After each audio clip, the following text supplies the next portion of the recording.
All right, so today we have Shane and Ashton, and we're going to talk about steroids. So Ashton is a tested lifter, whereas Shane is not. And we're going to look at both sides of the coin with them and why they made the decisions that they made. And then we're going to look at how they would give advice to you of whether or not you should do them, and if you are going to do them, how you should go about it.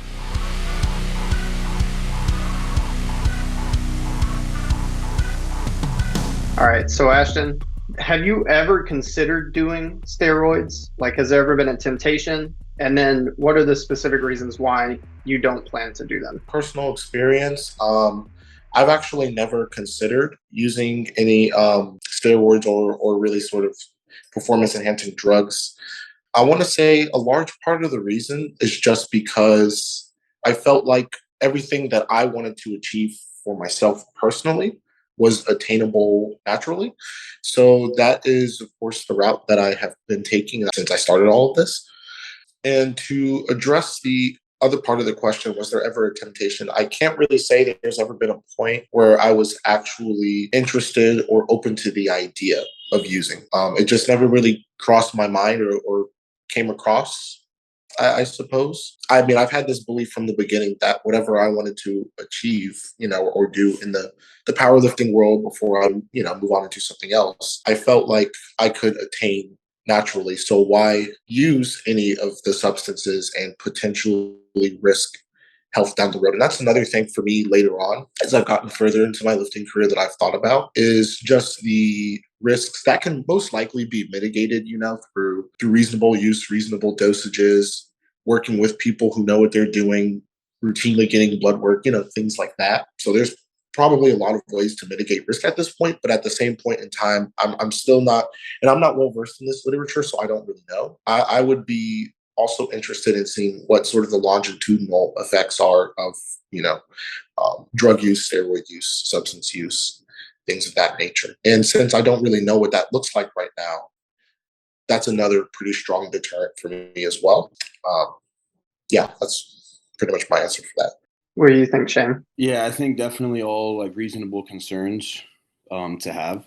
And I know like also we are talking about something that isn't like legal. It's like we're all in the United States, So it's not illegal. Like, I mean, it is illegal, but it's not one of those things where they're going to come like busting down your door to get you for, but still, I know Ashton's, in the military. So there's also that concern with like, you know, doing illegal things. So there'd be a lot of deterrence for most people to that work normal jobs. There's more reasons for most people to definitely not do it, I think, than to do it, and probably the amount of people that do it, it is in disproportionate to the number of people that probably should be, like I think there's more people using than probably should be. I was just curious what you thought about Ashton's answer, but I think it did give me an extra question though for Ashton. So Ashton, does the military drug test you? And if you did do drugs, what would the military do if they found out? Well, I mean, there can be consequences on your career. I would just say that if it's illegal, I'm not going to do it. If it's something that could jeopardize or potentially risk my career or promotion, like even if the punishment isn't like egregious or outrageous, if there's a ding on my record that could affect promotion or my ability to have a strong and robust career, then I would just avoid it. Yeah, that's just kind of my simple answer for that. Like that's just kind of how I feel about it. I would just stay away, generally speaking. Cool. So with you, Shane, like when did you start considering them? Like what kind of went through your mind before you took them, and when did you start taking them? Well, I guess I was always sort of exposed to the possibility. I never completely wrote off either way. I didn't have quite as rigid a stance as some people do.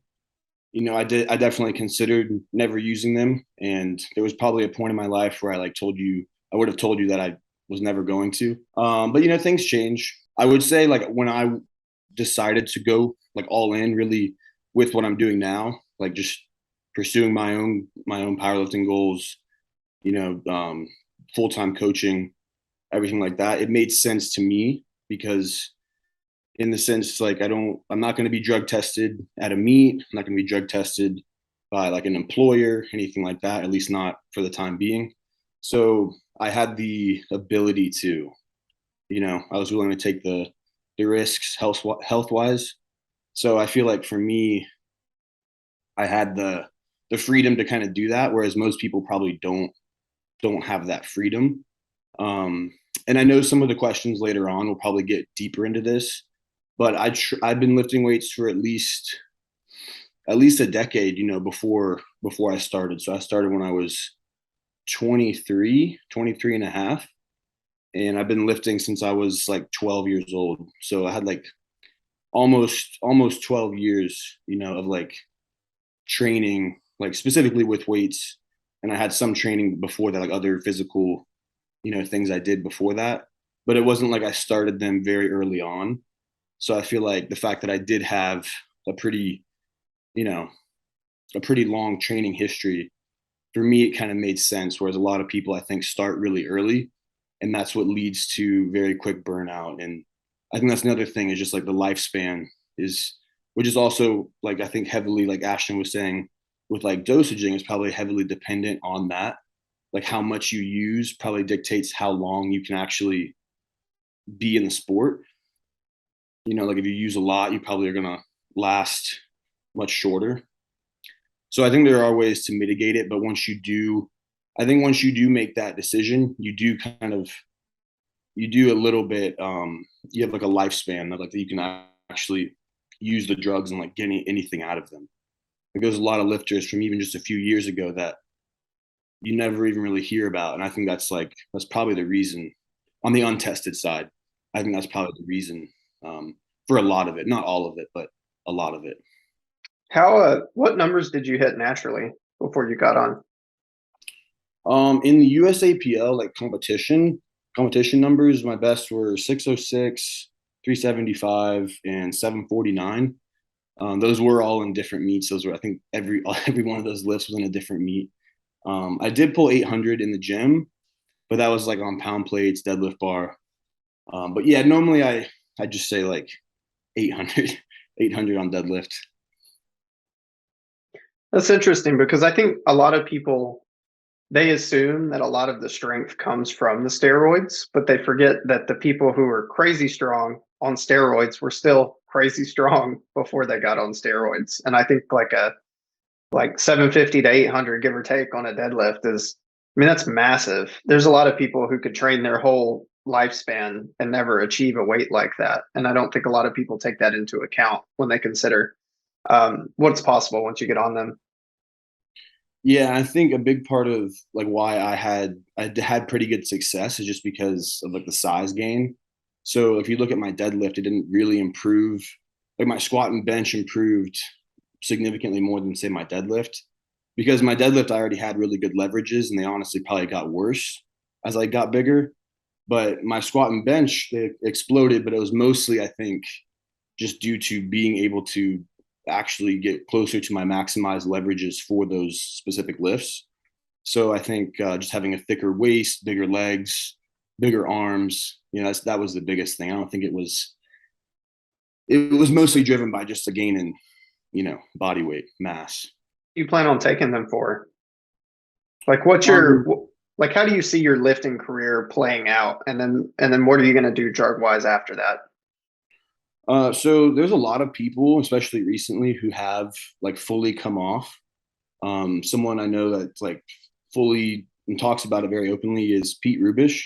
So it's been really interesting to see what he did, because my perception was always kind of like if you use, you're gonna have to eventually, come off, but still have to rely on TRT for the rest of your life. But there's a lot of people recently who I think have kind of disproved that you can fully come off, and there are like certain therapies and things, goes beyond just like like a lot of people like, oh, HCG and PCT, but there's all kinds of different like things that you can do to kind of reboot your system beyond just those like basics. And So yeah, for how long? I'd say maybe like 8 to 10 years, and then kind of probably trying to do what some of those people have done, because having done it for almost 2 years now, it's definitely not something that probably anyone wants to have to do for their whole life. You know, like it sounds like, oh, it's not that bad, but for your whole life, it's definitely. I don't think anyone wants to have to do that for their entire life. You know. How much do you take, whether you're like off season versus leading up to a meet? So it depends. Normally, I'm pretty basic, so it's just testosterone, and then when we're actually running into a meet, we'll take an oral. And I've experimented with a few different orals, but normally about 500 milligrams of testosterone, and then anywhere between like 50 to 100 mgs of whatever oral. Leading up to a meet, do you take more testosterone, or does it pretty much stay around 500 at all times? No, I've experimented, and when I'm cruising, it'll be lower. It'll probably be about half that during like a cruising like off season. But no, I've experimented with a little bit more, but I just noticed it leads to more side effects and not really giving me much more output. Too much like water retention is just usually not good. I'm sorry to interrupt everybody. There's a couple of points that I want to address that were like brought up in the last few minutes that I found pretty interesting, if you guys don't mind. So one of the first things, let's go back to it real quick, talking about injury and shelf life of untested lifters, especially at the top level, and what the apex of untested lifting looks like usually. Those are the main two things I wanted to talk about. The first thing I've noticed is with a lot of untested lifters, some of them will last quite a while and they'll stick around for a while. But I do notice that there is some significant burnout and the shelf life tends to be lower, or the risk for severe injury tends to increase a lot as well. And I think this may have something to do with obviously the way some people, train. If you're on drugs and you are performing better and you're healing faster and you're pushing harder and you're gaining more quickly, one of the problems that you might run into, or at least I'm this isn't my field of expertise or research, but this is just sort of my observation. It just seems like some of those people haven't really structurally been able to adapt. So even though they've gained muscle mass, they're overweight and training more and gaining more faster. Like it seems like sometimes bones or ligaments, joints, things like that don't necessarily sync up at the same rate, maybe, or something happens, I think, and then there's a higher susceptibility to injury. And you see a lot of the really freaky injuries, mostly in untested lifting, is what I've noticed. Like, like someone like snaps or tears like a whole, pec, quad, just any large muscle group, just injuries that you don't commonly see in tested lifting. I think you may see more in untested sometimes because I think when people are gaining and psychologically they know they're gaining and they're pushing harder and they want to push harder and gain more faster because they get a taste of what that's like, then that could be a really dangerous slippery slope in which somebody just pushes too hard too fast, even though they feel like they're good. Maybe the rest of their body hasn't synced up to it and they're maybe not good, and then get hurt really bad. So that's one thing I've noticed. And whenever I finish this whole spiel, correct me if I'm wrong on that or if you agree or if you've seen that as well. Another thing I've noticed is the apex of untested lifting tends to be, let's take an easy example, right? Let's take John Hack. John Hack was a phenomenal tested lifter before he ever became an untested lifter. And I've noticed, he is the apex of untested lifting right now.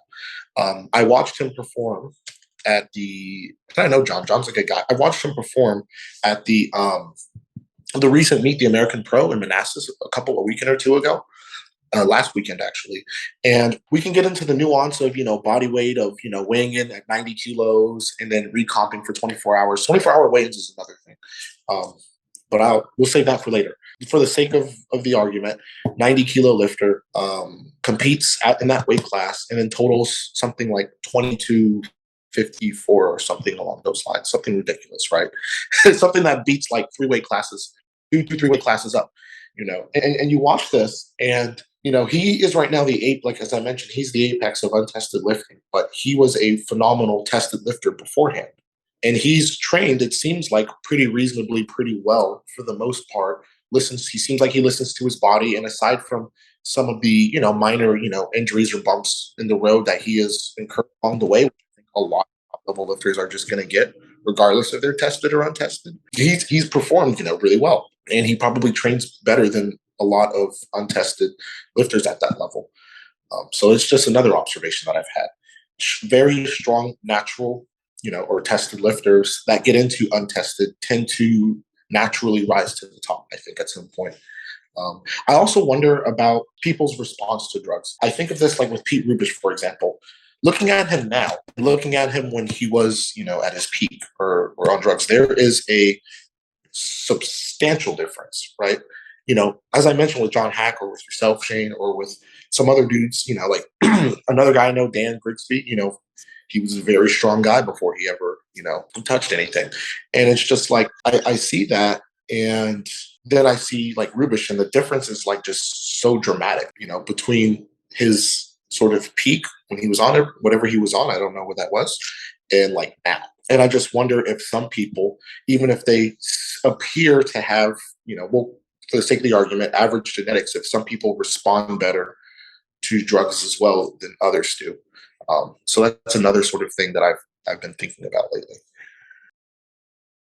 Yeah, I think what you said about the weight cutting and everything, I think a lot of untested lifting is people trying to break records, and they want to weigh in as light as possible and like lift the heaviest weight possible. And they're pretty much willing to do, anything, willing to cut 10% body weight for a weigh in, put it back on, and then try to lift this like massive weight. So I think the injury rate is definitely higher for multiple reasons, like you kind of said, with the way people train to a degree. Might be some of it's probably placebo too, but like when you know that like you're whatever 8 weeks out and you add X compound in, you expect it to make you stronger. So then you do kind of push. Most people probably push in a way that could result in injury. If everything isn't aligned. If like, because it's really, the drugs aren't the end all be all. Like if you're not eating, sleeping, you're not gonna make progress. If you just take whatever and it dries you out and you don't replenish nutrients and you're dehydrated, you can very easily get hurt. I do think that's a factor. People just trying to chase numbers, chase records, like specifically, which at the end of the day, it's kind of what powerlifting is. But I think there's a like kind of a slow and steady way to do it. And Dan Grigsby was actually talking about this with trying to like force progression and like force certain numbers. And it's like at times you can kind of ride the wave, and at times your body doesn't want to ride that wave, and you can't force it, because that's usually probably when you do incur like injury. For me, I've noticed like the idea that some people respond better to drugs than others.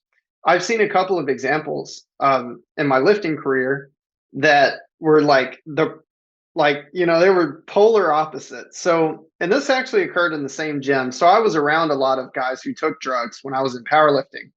And I remember watching one guy that probably totaled 1,400 naturally. And he had been on drugs for years, and he could only total about 1,700. And he took a lot of stuff. And I mean, I'm talking like multiple grams per week. But he never could get all that strong. His deadlift wouldn't really climb higher than the mid 600s. And, he could squat close to 7, but it just never really took off. But then there was another guy in the same gym that I remember watching a video of him when he first started lifting. Like you could tell he was meant to be a strong guy. He was really big. He weighed about 300 pounds. And I remember watching a video of him trying to do a squat with 225. And he dropped it when he came down, and it was funny because he bent like the rails to catch the weight. We all laughed at him in the gym. But 9 months later, that dude squatted 900, and it's like unbelievable. But he took so much stuff. I mean, he couldn't even like function as a human outside of in the gym, and he would just come in and lift. And he totaled 2,100 within that year. And before, I mean, it was like 1,400. And then 1,400 after a little bit of lifting, because he couldn't squat barely 225 in the very beginning. And But after 18 months, that dude had so many injuries around his hips and his shoulders that he had to give up lifting altogether. He couldn't do it anymore. And there's no telling what his blood work looks like now after all of that abuse. But it's kind of like, a lot of people that consider getting on, if you're not going to be a great responder to it, it may not be worth the risk of hopping on it at all, because is it really worth like doing that to your system if you've got to take 2 grams of stuff per week to get 75 pounds on your deadlift? Whereas other people can take a little bit. Like Shane, I would kind of put you in this category where like you're not really taking all that much. It's kind of like double or triple the dose of TRT, and it's certainly not like multiple grams of stuff per week. And like you've had amazing success with it, and you've gained a lot of muscle mass. Your lifts have gone up substantially, and it's like it's just a completely different ballpark compared to someone that might be a non-responder. I think, yeah, you hit the nail on the head there, Peyton. So for some guys, like, I guess you can't really know until you try it, but I guess for some guys, it's just not in the card. Like, like you could, take everything in the world, but you won't be, a Shane Hunt or a John Hack, or you may not even get close. So that's really another big factor too. And you pay to play, I mean, even if you are a tested lifter your whole life and you never, touch any drugs, but you just power lift and lift heavy for years or decades, yeah, you still pay to play. I mean, in some sense. So, at the end of the day, I think for a lot of people, and we're going to get more into this in a moment, I know, but it's really going to boil down to assessing what risk looks like for yourself, how much risk you're able and willing to accept, and how much you're willing to sacrifice is a big consideration.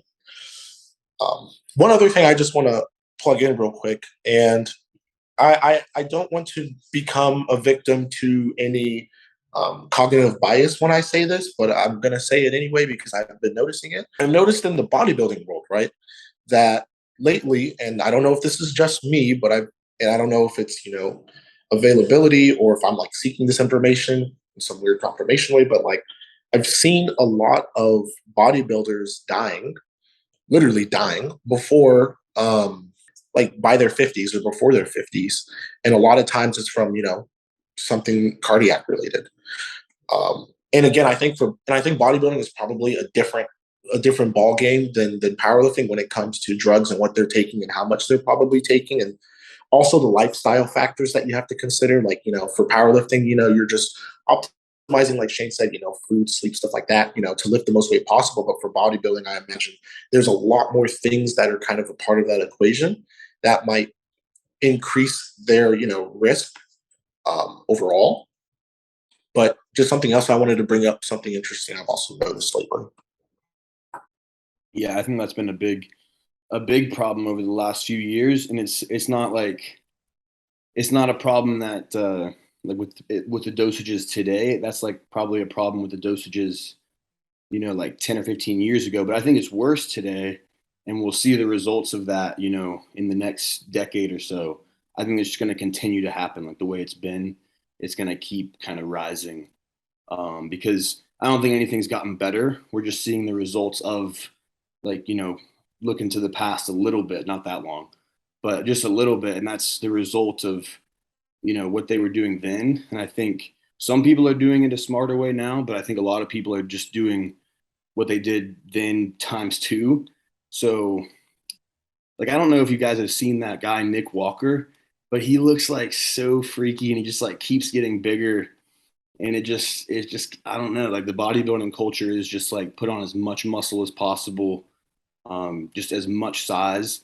And I think at least with powerlifting, the fact that we have the weight classes does limit a lot of people that don't decide to just go all the way to, super heavyweight and just really lift as much weight as possible. Because that's the best way for most people to lift as much weight as possible is to get massive. But we have the coefficient factor, we have, different weight classes that I think do keep people a lot healthier.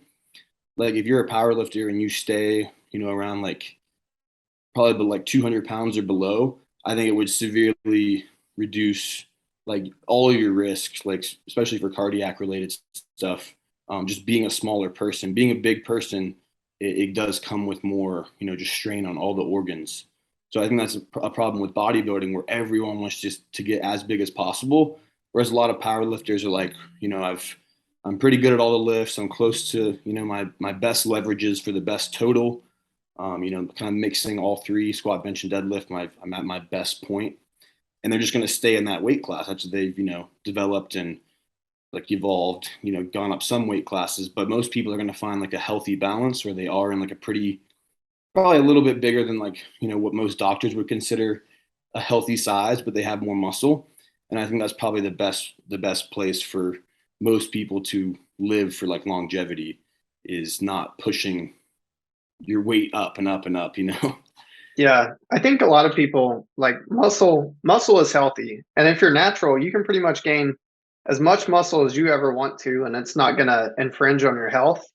But if you're on drugs and you're putting on muscle like crazy, there's a point where every additional pound of muscle detracts from your health.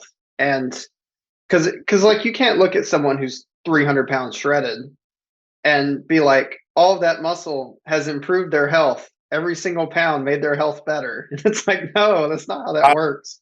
Yeah, yeah, no way, no how. I see this too, and Shane brought up a great point. I think that in the bodybuilding world too, there's also the piece where you have to consider where a lot of those deaths may also be related to people just getting way too heavy and sitting at that very large weight for a long time. And then, of course, the effects of the drugs and everything else sort of all mixed together, and then the lifestyle of bodybuilders, especially as you approach shows. Even as a tested lifter, even like for me, I'm like, I know what God gave me, and you'll see where I'm going with this. I know what God gave me, right? I'm I'm humble enough to admit that I'm not Shane's height. I'm not 6 feet plus, 6'1", 6'2". I'm a normal height guy. I don't want to be a 275 lifter. Like I don't want to be a 308 lifter ever. For me, I'm just like, okay, 242 is the cap. Never going above that. And I'm only gonna, if I compete there, I'm only gonna stay there for a couple years, and then I'm going back down. You know, like 220, I usually feel the most comfortable at. Super healthy, super low resting heart rate, great blood pressure, everything. So I'm like, even as a like test, like I think about those things. That's kind of my point. So how much really? It just goes back to what I was saying earlier. How much risk, are you willing to take, willing to accept when you get into that? And it's really a serious consideration and thing that you need to think about. Um, and this goes from just overall health, longevity, like lifespan and reproductive health. A lot of things that you need to think about, before you make big decisions like that. So with that, let's transition to that part. So what are all of the risks, downsides, and inconveniences around steroid use? I'd say mostly what Peyton just said. Like usually people are going to run into some level of issue with it's gonna like affect your blood work. It's gonna affect your cardiac, just results, um, increase like lipids, everything like that. It's not good for obviously like your filtration organs, and then the reproductive thing is one of the biggest concerns too. Um, but aside from that, I think that would be most of it. It's like the heart health, the organs in general, reproductive health. How do you feel in general compared to how you felt naturally as far as energy levels and recovery and all of that? Um, I think it's more mild than a lot of people would assume. Um, I think there might be an ability to like push yourself harder in the gym, but I think it's definitely more mild than a lot of people make it out to be. If that makes any sense, like Yeah. it's not like you feel like honestly a whole lot different. Um, and it depends. Like some people obviously are doing different things, and um, at higher and higher dosages, I'm sure. And so there are certain compounds. Like I know you sent me that little thumbnail before, like, and like it's the joke, right? Like trend, how much like everyone on TikTok is like Trini thing is possible under like all their posts. Yeah. But like that's I think honestly it's one of the worst compounds because like people think it's magic. I've never personally used it, but it's known to like cause insomnia, paranoia. Like it sounds horrible. And we were talking about like just being bigger and like all the things that come with that. Like I've had to deal with some level of like just sleeping issues when I've gotten bigger. So definitely that's not something that I want to increase. Like having insomnia and like night sweats and everything like that sounds horrible to me. So, and that's like, you know, one of the ones that people do say like cause a lot of like like literal personality changes. Just, you know, doesn't sound doesn't sound appealing to me. Yeah, some of the guys that I knew that took tren, like they were like mild people became slightly angrier. Mm. Not all the time, but a few that I met. But if you are an angry person at heart and then you get on a bunch of drugs and like tren and stuff like that, like you might hit your wife. And right now, before taking them, you would be like, I would never do such a thing. And then they get on it. And like I've heard some crazy stories from guys that were on a lot of drugs and like they did stuff that they would have never imagined themselves doing beforehand. And now some people use drugs and be like, well, don't just put the label on it like that because that's not always what happens. And it's like that's true, but it does happen.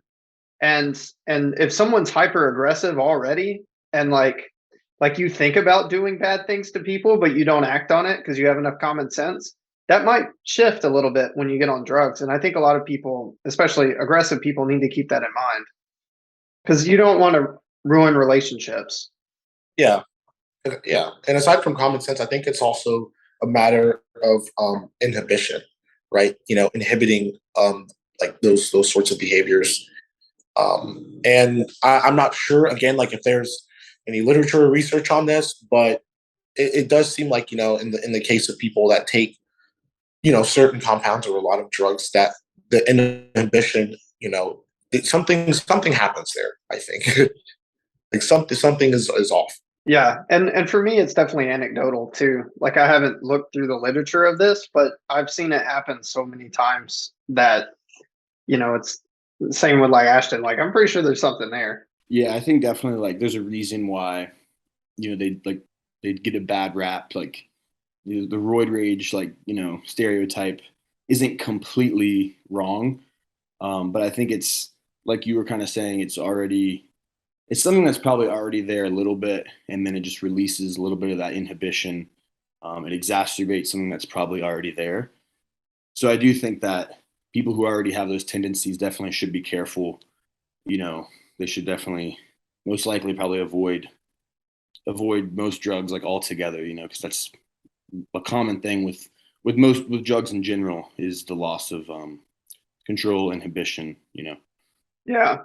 If I had $1 for every time I saw a guy get on drugs for his powerlifting career and his wife ended up divorcing him and he never got to see his kids anymore, I would have more than $10. That's for sure. I've seen that happen a lot. And especially too, like not to mention the psychological aspect of once you get on drugs and you start progressing more in powerlifting, it's going to become more of your self identity and what you love to do and something that you think about more to where it will take up more headspace. I mean, that just tends to happen when things that you get good at, to where a lot of times guys who are like they're highly interested in it or they really enjoy it, they get on drugs and it makes them obsessed with it. And there's a lot of downsides that can come when they start only paying attention to powerlifting and they neglect other areas of their life. Absolutely, I think so. And I think a lot of times that leads to the powerlifting not going well either. You know, you kind of put all your eggs in one basket, but then everything else falls apart, and then that, you know, that kind of falls apart with it. So I do think that, like, coming from like a sustainability approach, you do have to have that balance where it's not the only thing. You know, it can't be like the most important thing. Right. It just doesn't work. You know. So let's roll into the prerequisites for steroids. So the one thing I wanted to point out in the beginning that I've noticed with a lot of people, and Shane, I'll let you speak to this, is like a lot of people have the assumption that if someone takes steroids, they would also recommend it to other people, or that they're like sort of like there's no problem with it. So like if you see someone smoke weed, then like you would just think that that person is cool with everybody smoking weed. But with steroids, I think a lot of people have that assumption. But from my experience, some of the like like biggest advocates for people not doing drugs are people who are on them. And part of that's the firsthand experience. But so for you, like in general, are you reluctant to recommend steroids to other people, or do you even recommend them at all? No, I definitely can't recommend like anything to anybody. Everyone has their own unique, case and their own life and what reasons they may or may not have to use them. But I do think that people should be educated, and a lot of the people that have used them and then don't recommend them, or at least recommend that you educate yourself before you do, are people that have done it the wrong way, or they've had problems. So they at least urge people to do their research, because a lot of times, no matter what you say to somebody, you won't be able to sway them, like you can say don't do it, but a lot of times that doesn't do anything. I was watching this one interview with this guy, like he's an actor, and he was saying like he gets asked all the time. He's like 7 feet tall. He's an actor, and he gets asked all the time if he like uses gear, and he says like he said no, but he was like saying no to the question, like I'm not going to answer that. But it's because like as soon as you do, you have all these kids who like see this person, they see he said he takes gear, so it's like that's why he's this person, and they don't see like the years that like we were talking about before, the building the base that came before that, and like the gear where it might add like 10 to maybe even up to like 20%. It isn't the majority of like it's not the majority of where all the progress came from, like it was like the icing on the cake, not like the base, the foundation, it wasn't what made that person. Yeah. Do you think a lot of people overinflate what steroids can do? I mean, they do, but I think a lot of people know, like I do think to a degree, like if you have like a ceiling, they remove that ceiling. So they can do a lot. Like it's not like they don't do anything. They obviously are extremely powerful. Um, so I think yes and no. I think some people do, and some people act like it's just nothing, like it's just us, but it's not. It's somewhere in the middle. I think people Yeah. on both sides of it. The way I kind of like conceptualize it is that your ceiling gets 10 to 20% higher, but you can also you can get to the ceiling way faster. I think a lot of people like if you could have done it naturally in 15 years, you probably could have gotten to that with drugs in 3 or 4. And then you can get a little bit of extra after it. But I think when people see the accelerated timeline, they sort of confuse that with thinking that you can't do it naturally because they compare like 3 to 4 years naturally versus 3 to 4 years steroids, which is like a really big difference compared to if you just start thinking in terms of like your absolute peak of what you could accomplish in your lifting time span of what you could have done naturally. Yeah. Yeah. I think there's some other really big considerations here that I'm going to throw in. One of the first things to think about is pulling a little bit of statistics into this. Most people are average. Most people are average, have average, people can train for many, many years and, they can do like some pretty respectable numbers. You look in the gym, you see them do it. You can tell they worked hard for it. You give them a head nod or a fist bump or whatever. Most people are average. Like most people aren't going to squat, 600, 700, 800 pounds, deadlift 800 pounds, bench press 400 pounds, 500 pounds.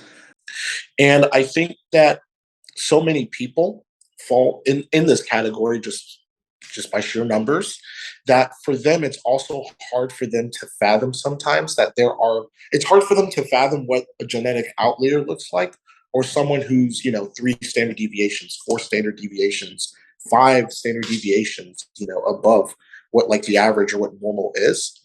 And whenever they see that, sometimes I think people just literally are in disbelief or they just can't fathom it. But if you look at it from a numbers perspective, the chances of someone being out there that is that 4 or 5 standard deviation person out there, it's likely like that person probably does exist out of millions and billions of people. There's gonna be some people, some freaky people out there that are able to do freaky things. You know, I think it's just really hard for a lot of people to fathom that and to see that, because a lot of people who are also average, I think, sometimes they place a higher evaluation on themselves or what they're capable of, or lower.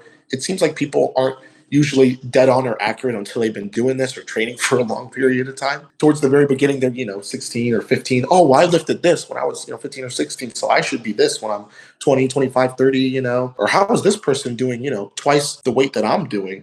There's no way they can be natural if I'm doing this much, People get caught into that thinking trap a lot. So that's one consideration. Most of us are just average. And, not everyone, even on all the drugs in the world, is going to be able to squat 700, bench 500, deadlift 800, total 2000, etc.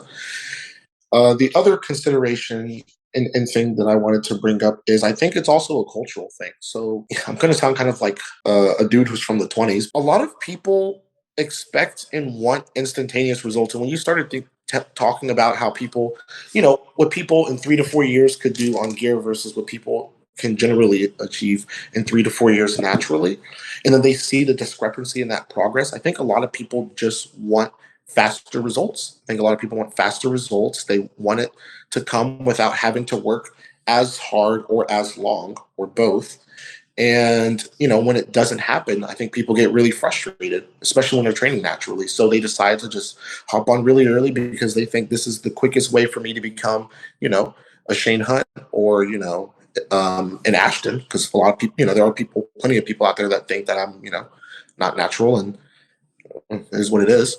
And, I'm going to be like these guys. So I'm going to, jump on, this and this, and then a year, 2 year, 3 years, I'm going to be, I'm going to blow up. I think that really is like sort of deeply ingrained into our culture. I think laziness is one thing, and I think also wanting quick results, quick progress, wanting to jump from point A to Z while skipping, B through Y, if that makes sense. Yeah. All right, so let's get specific with this. All right, so I'm going to go through a list of things, and I want both of you to give like what you think the prerequisite should be before they could even consider drugs. So the first one is, how long should people have lifted for?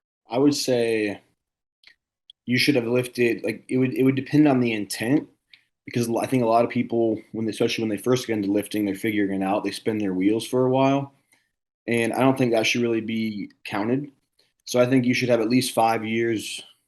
But I'm going to say that like with you have the intent to like do a specific like sport, whether you're, I guess, powerlifting and bodybuilding are the only two where you can use drugs. But if you're a weightlifter that uses drugs and doesn't compete, I think that might even be longer. But I would say at least 5 years dedicated training to like a specific craft, not just 5 years messing around in the gym, doing random workouts you find online. 5 years where you actually progressed at something and you pretty much knew what you were doing. You had a clear goal and you chased it, Yeah. And I think to like put that explicitly, if you look at the numbers of what people can gain per year muscle wise, and how the first 2 years it's a lot, and then it's like a log graph. Someone that has lifted seriously for about 5 years will have gained anywhere from 85 to 90% of all the muscle they could ever gain naturally. So it would be like not too terribly far away from your natural like muscle building ceiling, although strength can go farther because there's a lot of like technical aspect to that, as well as like your getting all of your motor units involved and all that good stuff. I was going to ask if there was any data on the strength, because I would imagine that would be a longer process with just refining movement, and like you were saying, like all the neurology of it. I would assume you'd have a longer progression lifespan. Yeah, it does seem to be longer. I don't have the data on it, but just from watching a lot of natural powerlifters, they tend to peak like well into their 30s. And it's not that they don't keep gaining muscle throughout that time, because part of it too is the people who would dedicate so much of their life to it for that long period of time are probably a couple standard deviations above average anyway, so they're probably still gaining more muscle than a lot of like normies would be able to do.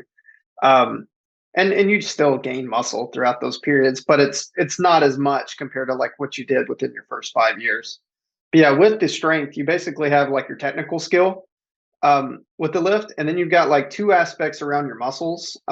One is like the motor unit recruitment. So like there's like different motor units inside of your pecs, and it's like, can you get all of them going at one time?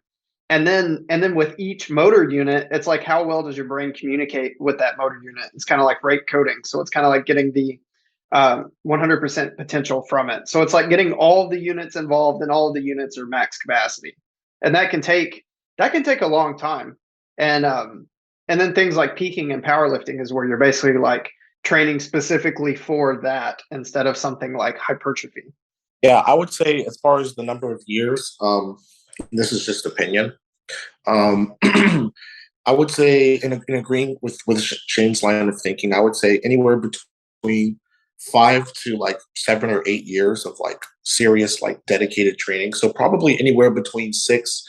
The range will probably be like 6 to 10 years, probably in the gym before you should even think about. And I think by then you would have kind of formed your opinion on it. You know, you probably would have, or you would probably be leaning one way or the other. So that would give you enough time to probably, for one, educate yourself, but two, just to kind of realize your genetic potential to a degree and see if it's something you want to pursue, because it might not be something that's, you know, it might not be something that's worth pursuing. Yeah, and I think that's an important point, because like for example with me, you know, I power lifted my first 5 years of lifting, and year 2 or 3 I would have told you I was going to do it for the rest of my life. And then by the time we got to year 5, I was like, well, I'm more interested in bodybuilding. And then a couple years after that, it was like, you know what? Like, I'm happy with the amount of muscle mass I have. I love to train. I'm going to keep my muscle mass, but I want to work on my cardiovascular endurance, and I want to go play golf. And like, it changed a lot. And like, you know, because we all need to think about how we want the physical aspect of our life to contribute to our life. And like, it can change. And we find what we love and we stick to it. But like, your first 2 or 3 years into something, you've got no business saying what you're going to be doing in 20 years, because you just don't know. And if you and the problem is when you really think you do know and you're just certain of it, then that's like it's like you've just wrapped up this box of like being naive, and like you're just sitting on it.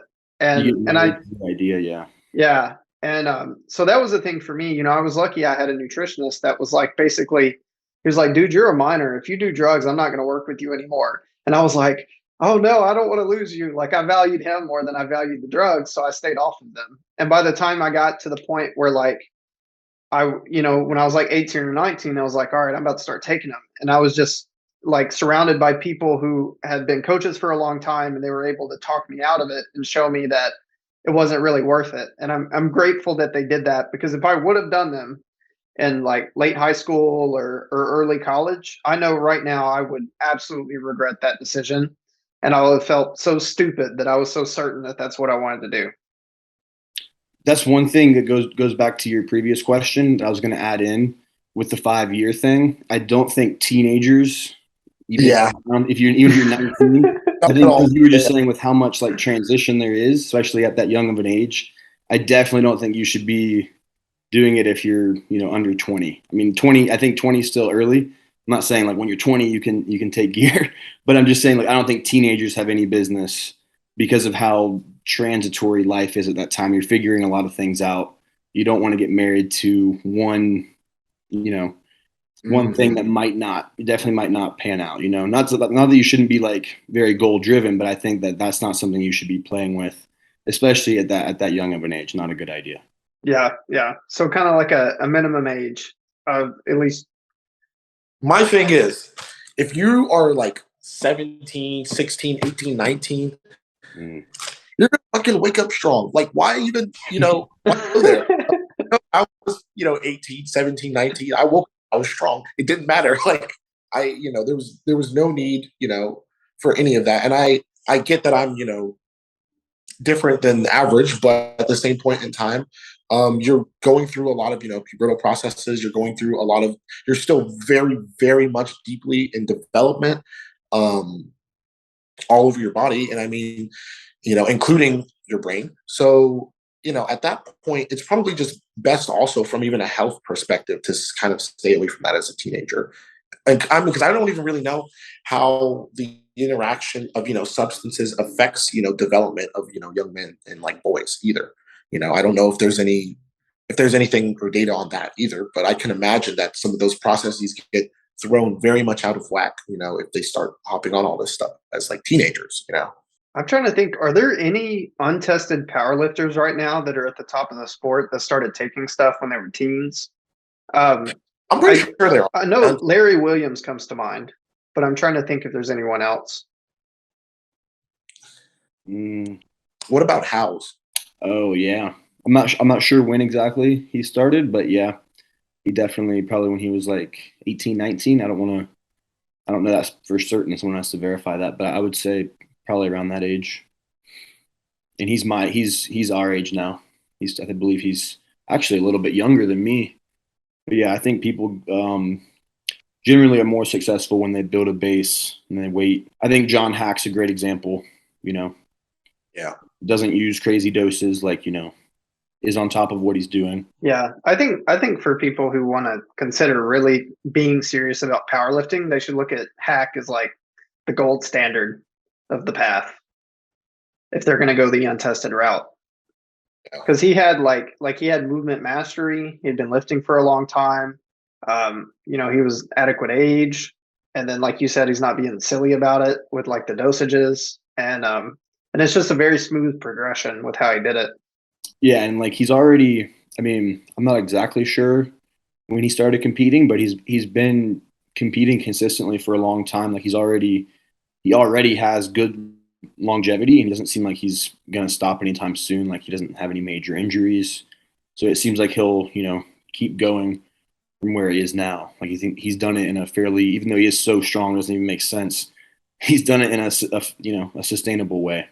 Yeah, that's what I really like about Hack too. I do think that he's gonna up the ante a bit and take things further too. Like I think there's still definitely room there for him. Especially if he goes to the weight class, I think, yeah.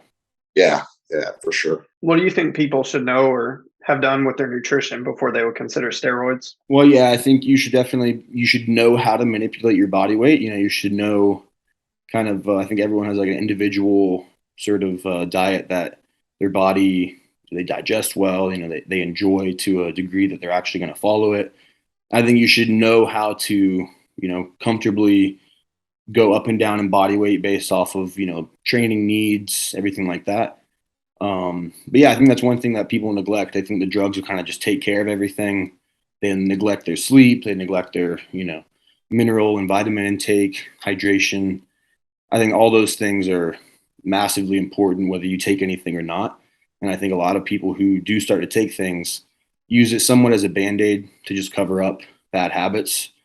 And eventually that does come back, I think, to bite you, just progress wise, injury wise, everything like that. Like you still have to be on top of everything, probably even to a higher degree, just to make sure things don't go wrong, Yeah, just getting closer to some sort of ceiling, or at least having worked very hard for a long time, and ideally you've established, reasonable health patterns, with diet, with sleep, with things like that. For me, when I watch untested lifting, so all that is segueing into what I'm saying, is what I'm about to say right now. For me, another honesty point, the most impressive lifters, in my opinion, on the untested side are the lifters that did train for a long time before they went untested. They worked hard in the gym. They earned, the numbers that they were at before they got onto, gear, and then kind of took off from there. And for me personally, I respect that a lot more because, some people, honestly, in the whole tested side of powerlifting, I think they get a little too weird about, drugs, or using, gear or steroids. We'll just call it gear for this conversation. And, some people involve like ethics and morals and all that. And for me, it's kind of like, I can see it from that perspective too. Like if you are an untested lifter, like, yeah, I've trained for 10 years, I've competed, tested maybe for several years, and I've done good things here.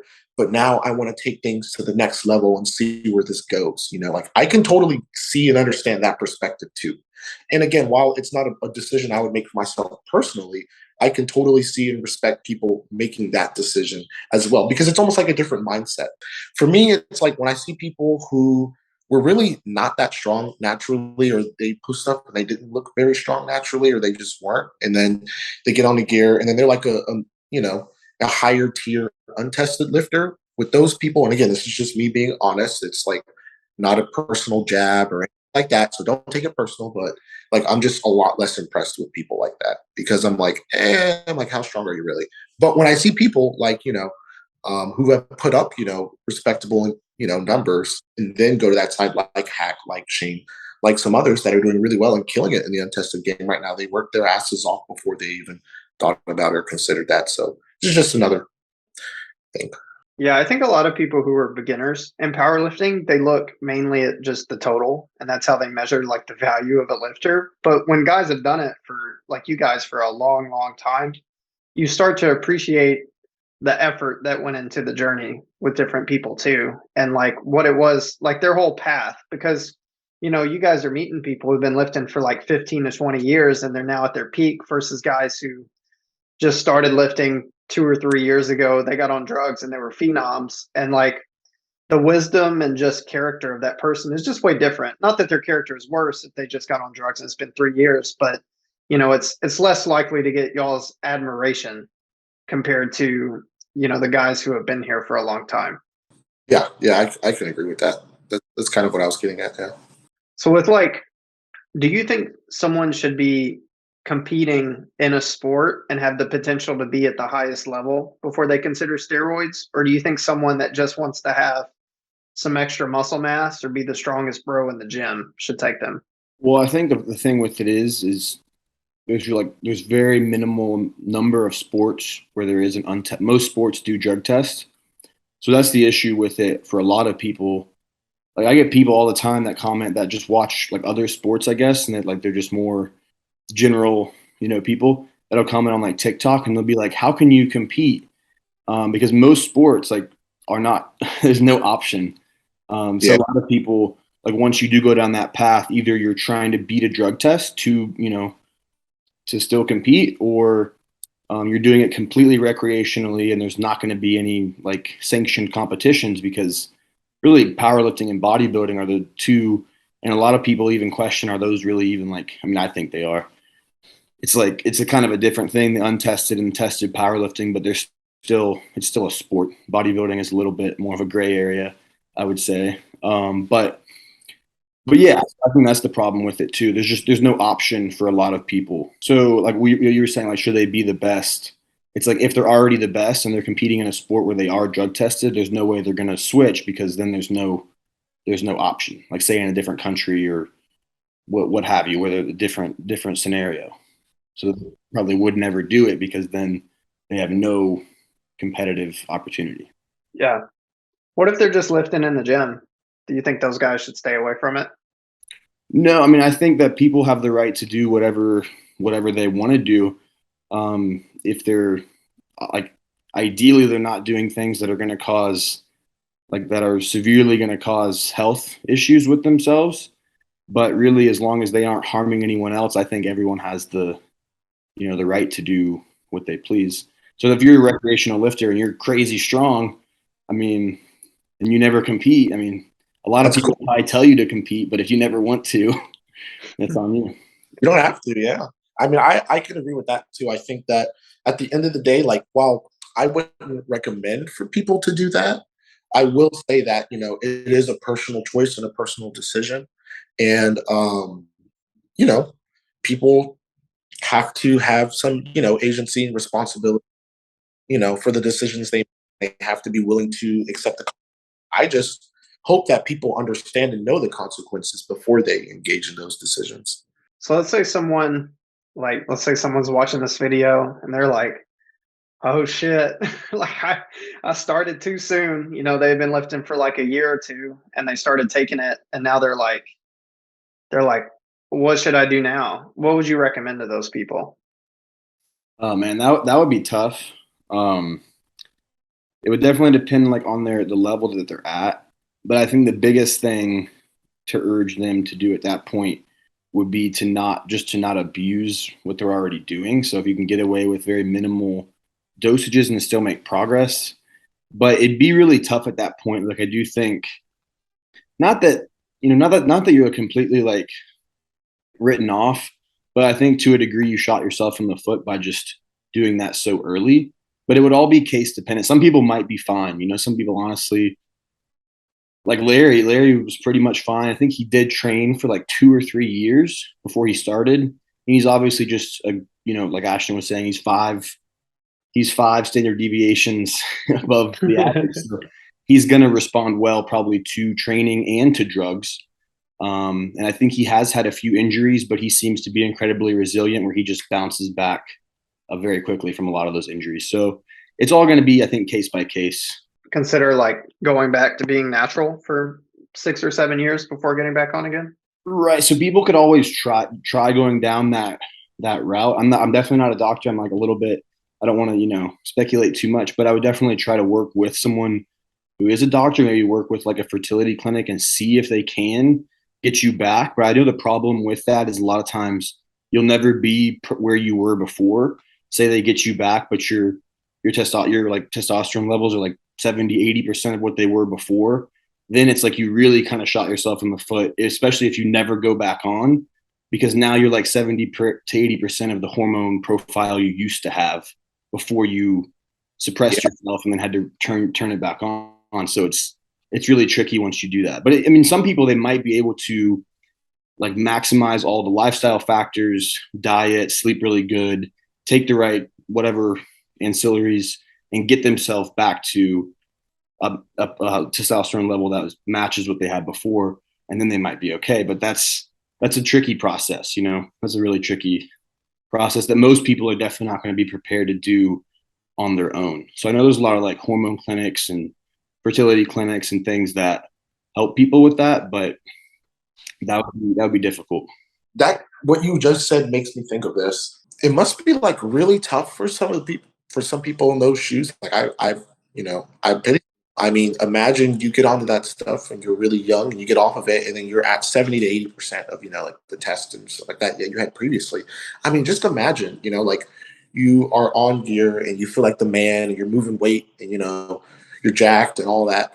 And then you get off of all of that and then you're just not any of those things. Like, like that must be, I mean, for me, like for me to go from what I am now to something that was just way less, and not because of like a freak accident or anything like that, but it's solely because of that decision, that would be like kind of depressing. I don't really know how else to word that, but that would be kind of tough to deal and contend with. And I imagine that, people who are in that situation might be just as tempted to stay on or go back to using, whatever substances, because I mean, a lot of guys who get on that stuff, they get on it in the first place because they want to be bigger, stronger, faster, and if you get off all that and you lose, a considerable amount of that, or you're just not the same, then, there's definitely something there that I think people have to deal with and contend with as well. So again, it's just really, what level of risk are you willing to accept, and thinking about and understanding the consequences of actions. I can't harp on that enough. That's why I think it's kind of silly when people like accuse you or other top level tested lifters like, oh, he takes gear and then he like comes off. And there's so many problems with that. Like one, there's out of meet testing. And I know like when you post a crazy lift on Instagram, like they probably come test you the next day.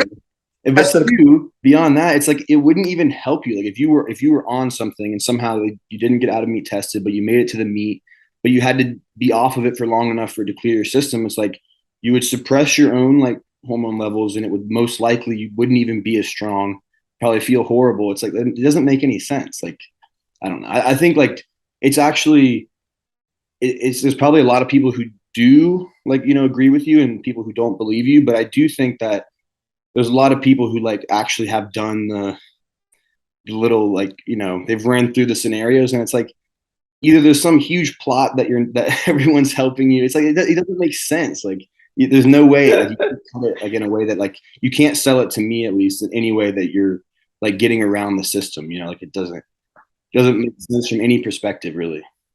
Yeah, thanks for that. Well, for what it's worth, I'll say that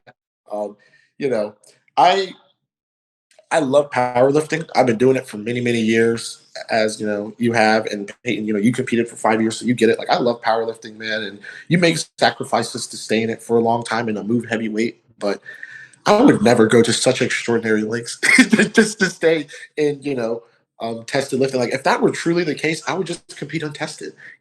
I love competition. I love competing with competitive people. I would just bump over to the other federation and just keep it moving. But, yeah, you're absolutely right. And you'd probably make, honestly, like I know like now there's some pro meets, but you'd probably make more money if you went that route, So it's like, Yeah. wow, there's no financial incentive. Like, Yeah, exactly. It'd be comparable potentially more right now in the untested world. You're right. Yeah. A lot of people don't realize too that like when someone makes a claim against you that you are taking them and you're sneaking into the drug tested stuff, it's like that's quite a slander on your integrity and your character, to where like you really are calling someone a piece of shit for saying that. You know what I mean? And I don't think a lot of people realize that like it's quite a thing to make that statement towards someone. People throw around accusations pretty loosely, man, without really realizing the implication behind it. There's a big difference between taking gear and being, an untested lifter or not competing, and being on gear while trying to compete tested. Big difference between those things, in my eyes and probably your guys' eyes as well. Yeah. And, it is, a attack on someone's integrity and character. I just try to remind myself, sometimes that sometimes your reputation will precede you, and sometimes that's what people, it's basically what people think about you and what you are. You live with yourself, you sleep with your own self, you look at yourself in the mirror. Character, like who you actually are never lies. So I mean, I don't really know what to say. I mean, like I've said all kinds of things over the years, and some people just will never buy it. And there's some people out there, you can't convince them there's a fire even when their hair is burning. So it is what it is. Okay, I got an interesting question now with that. So when I competed, I got strong pretty fast, and I was natural, but a lot of people thought I did drugs. Especially in my high school, I had guys who wanted to fight me over it. They thought I was just lying, and it bothered me. I felt like I was working so hard to earn this, and I had done it, fairly, or not fairly, but I'd done it the way I said I had done it, and people were like, "No, you're lying." And it used to bother me, and it kind of made me sad. And then I got better over time at dealing with that, to where finally I was like, well, it's really just a compliment, because they're saying that there's no way I could have done this naturally, which is kind of like saying like you're super impressive. But like Ashton, for you, has it ever bothered you? And if so, like how have you like changed your attitude around that over time?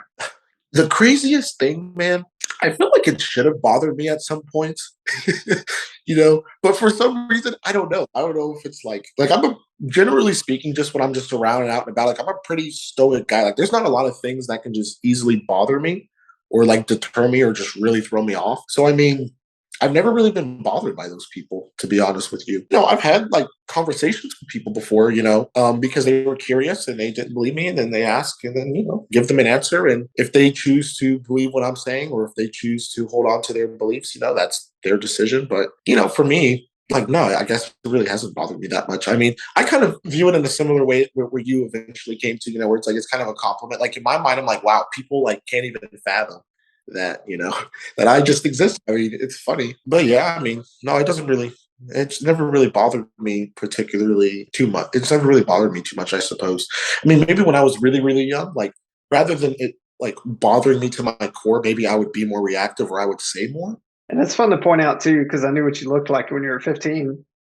You Yeah. look like you've been on steroids since you were 15. A kid, like, like when I was, like, I mean, all of us, like when I was hell, like 17, 16, 18, like I was a very stout and like muscular kid. And, I worked just like you, Peyton, and I worked my ass off. I trained hard and everything.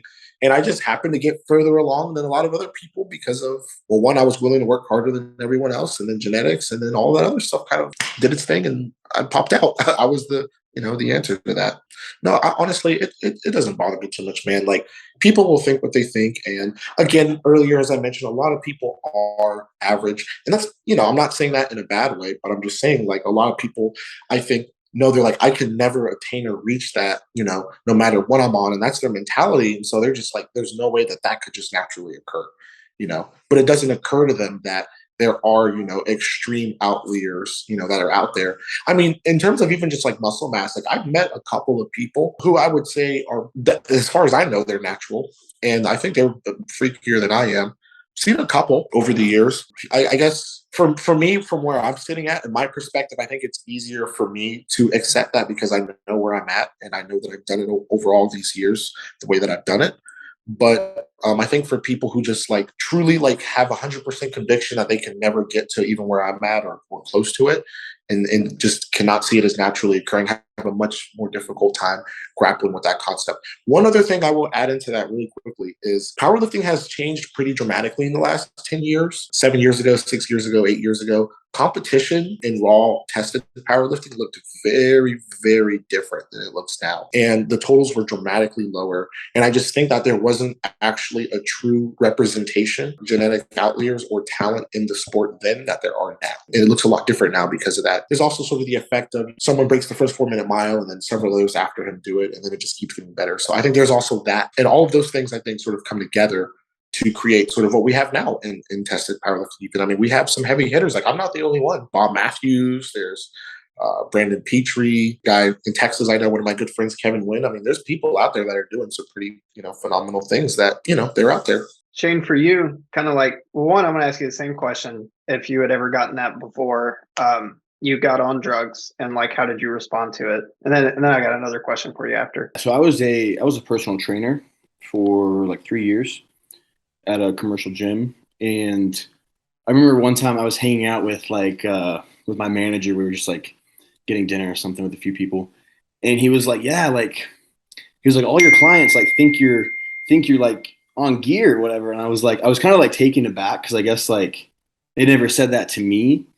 And I felt like at the time, like I lifted but honestly, lifting wasn't my main priority. Like I would get in sessions around clients and I would structure my day around like training people and working. And then I would just get in lifting whenever I could. My meals were not consistent and probably enough. Like I was a lot smaller than I am now. And people like even then, like already like probably honestly not to the degree that Ashton gets, because a lot of like online people obviously talk about Ashton and stuff and his like natty status. But I do think that people in general like underestimate what they're capable of and they project that onto other people. So when they see someone that like exceeds what they perceive themselves, like just like Ashton was saying, like exceeds what they perceive they could be, they can't rationalize it without there being another factor. Like they have to rationalize it with that person's taking something, or it's not that they've been doing all these things right that I haven't. It's they're on drugs, So I feel like I got that, but probably not like I never really had any like confrontations with people. But I would sometimes have people would kind of like make those assumptions, and that they would talk to me about it, and I'd be like, yeah, I mean, I know some stuff, because I did know people that took gear for a while, like before, like you were saying, Peyton, there were some people that I was like training around that would, and they would talk about it. And I had some knowledge, not nearly like the knowledge I have now, but I already had like educated myself a good bit before I took anything. So I would talk to people sometimes, and they would like assume that I was taking it. I'd be like, oh no, I just like done some of my own research, So now, do you ever have people that just think that the only reason why you are where you are is because of steroids, and that like they sort of like take away any kind of credit? I think sometimes, but I think I can like usually explain it to people like pretty reasonably, like my progress and like just the amount of time and where I was before. And then I think people generally believe me. Like I don't think people like question me like when I started. I think it like makes sense. Like if you just look at all the data. Yeah, that does remind me. I wanted to ask: do you feel like you started at the right time? Do you wish it would have been sooner or later? That's a good question. There was obviously probably more I could have done before I started, and just from like all the basic things we've been talking about, like sleep, nutrition. I was like I wasn't like all in, kind of on this thing now, like especially with coaching. I was like working for somebody else, and my schedule was just hectic. So I do think that I could have definitely gotten stronger naturally before I started. And I think that would have obviously served me well. I don't think that I like did anything too terribly wrong. Like, but I do think I waited a pretty reasonable amount of time. But for the last like 2 years, I really had stalled out very hard and really didn't make any progress. So I sometimes wonder, like, should I just started 2 years before that? I think it was better to wait. I think 21 would have been not a good time. Yeah, I really get the sense that like, with some people, you can just like tell you, like, I think you jumped the gun on that. But in your situation, I don't think that's the case at all. Yeah, I think it was a pretty good amount of time. Because you had a layover from powerlifting. How long had you been back into powerlifting specifically before you got on? I had a few kind of layovers from powerlifting. So like in high school, I'd stopped for a while. And then when I was like 19, I was getting back into it. And then I had a pretty bad injury to my leg when I was 20. I couldn't walk for like 2.5 or 3 months. And then when I came back from that around like 2017, that's when I really got back into training powerlifting. And like for the most part, that's when I got like my strongest naturally ever really was like around like mid 2018. And I had some other sort of like minor injuries after that. But for about like 2 years from like mid 2018 to mid 2020, I really didn't get much stronger. So I made like a ton of progress after I broke my leg. And then it just really stalled out really hard for like 2 years, really. And then I decided to make the switch. Was that part of the reason that made you want to get on? Did you feel like you had peaked naturally, or that the gains just weren't going to come as fast anymore? Like, what was kind of your thought process? Well, I knew they weren't going to come as fast because I'd been really just stuck in the same place. But it was during COVID, and so in between like the personal training and starting to coach online, the gym I was working at closed. So I had like a ton of free time. So I did have more time to dedicate towards training. And that's when I kind of started my whole like online business and everything. And then I was like, I can scale this way bigger if I just go full like into powerlifting. And honestly, like if you looked at like my social media growth, which is a large part of like how I advertise coaching and everything, blew up like I think I have like 20 times the followers that I had 2 years ago. You know, like I didn't really have a following besides like people I knew for the most part, and like a few like powerlifting like mainly following, but it's gotten significantly larger since then. Not trying to promote drugs to too much with that. Yeah, grow the But social honestly, media like, following. yeah, honestly, like way bigger following. And I mean, I put more into that too. I put a lot more into like posting and stuff. I go back and look now, and like I used to go weeks without posting. Like, you know, now it's like I try to get a few posts out like every week and posing and stuff. And obviously, like I think the biggest change for me is just like the physique. Like my physique is tremendously better than it was, you know, not on gear. Yeah, I found the picture the other day of Which one? of when you and I met and what you looked like then. Can I show it? I was probably under 200 pounds back then. Yeah, that's it. All right, hold on. Yeah, I had a little stint of being vegan, so yeah. Jeez, that's crazy. That different. I like the long hair though. Maybe you should bring the hair back. I was growing it recently, dude. It gets so hot. Like I can't take it. I have to cut it off. But the funny thing about that is like I was 260 pounds like 4 years before that. So I've been like up and down body weight. I've been all over the place, you know. Yeah, you were lean then. I remember like you were doing the splits all the time. I mean, you still do that, but I remember it seemed like you went from powerlifting into like just like I don't really want to call it functional movements, but I can't think of a better way to describe it right now. But it seemed like that was sort of what you did. But I don't know, maybe you could have done the splits since you were 13. I don't really know. No, I like kind of figured them out probably around that time. So I was doing a lot of yoga and like hot yoga, and that probably contributed to like some of the weight loss. But no, I think like I was still lifting during that whole time, but I was just so small. Like being I'm the same height, you know, so I'm 6', 6'1" at 190. Like I was a horrible lifter. Like my bench press was like probably less than 300 pounds, literally. And that's being able to bench press like 350 years before that, you know. So that was really demoralizing too, until I finally got like forward momentum on that and finally like wised up and got bigger again. Because like I think people ask me all the time, like they think I was like really small before, and like you were saying, like do people ever like attribute everything to gear? And it's like I've gained like 20, 25 pounds since I started. Like it's gone up and down a little bit, but I was 240, 250, reasonably lean, you know, like naturally. I wasn't like I got everything. I know guys that like weighed like 180 naturally and then got themselves to my size. And I think when you force yourself to be way bigger than like your structure would, you know, naturally be, that's when I think you run into problems too. Cause like I'm not much bigger than my like natural, you know, structure, like not even 10% or right around probably like 10%. Mm-hmm. not like a whole third, like 33% bigger than. And even then, man, like honestly, like in some time in years, from that younger age you were at, you probably could have realistically, I mean, maybe not like your like literal current physique now, but chances are you could have gotten it probably like 260, like 270. I think especially if I had controlled everything better, if I'd had better sleep and just nutrition, because there were times when I would get to like 250, 255, and I would just kind of slack off and my weight would come down and then kind of start over. And it was hard. I just wasn't as regimented as I am now with it. Yeah, I think this is, and I think like to wrap this up a bit, I think it's important to point out that like we've got a tested lifter and an untested lifter, and they're both like it's not a it's not as much a moral dilemma as it is just really understanding who you are and what you want, and are you willing to accept the consequences of what you do, and hoping that you don't roll into that choice without having full understanding of what those consequences are, and that there are things that you should consider along the way to figure out if it is the right time or not. But if it is something that you decide to do, it doesn't make you a bad person, and it also doesn't make you a better person. It's just you making the decisions that you want to make. Yep, Absolutely. exactly. But we can all agree here, if you do take stuff, do not compete in tested divisions.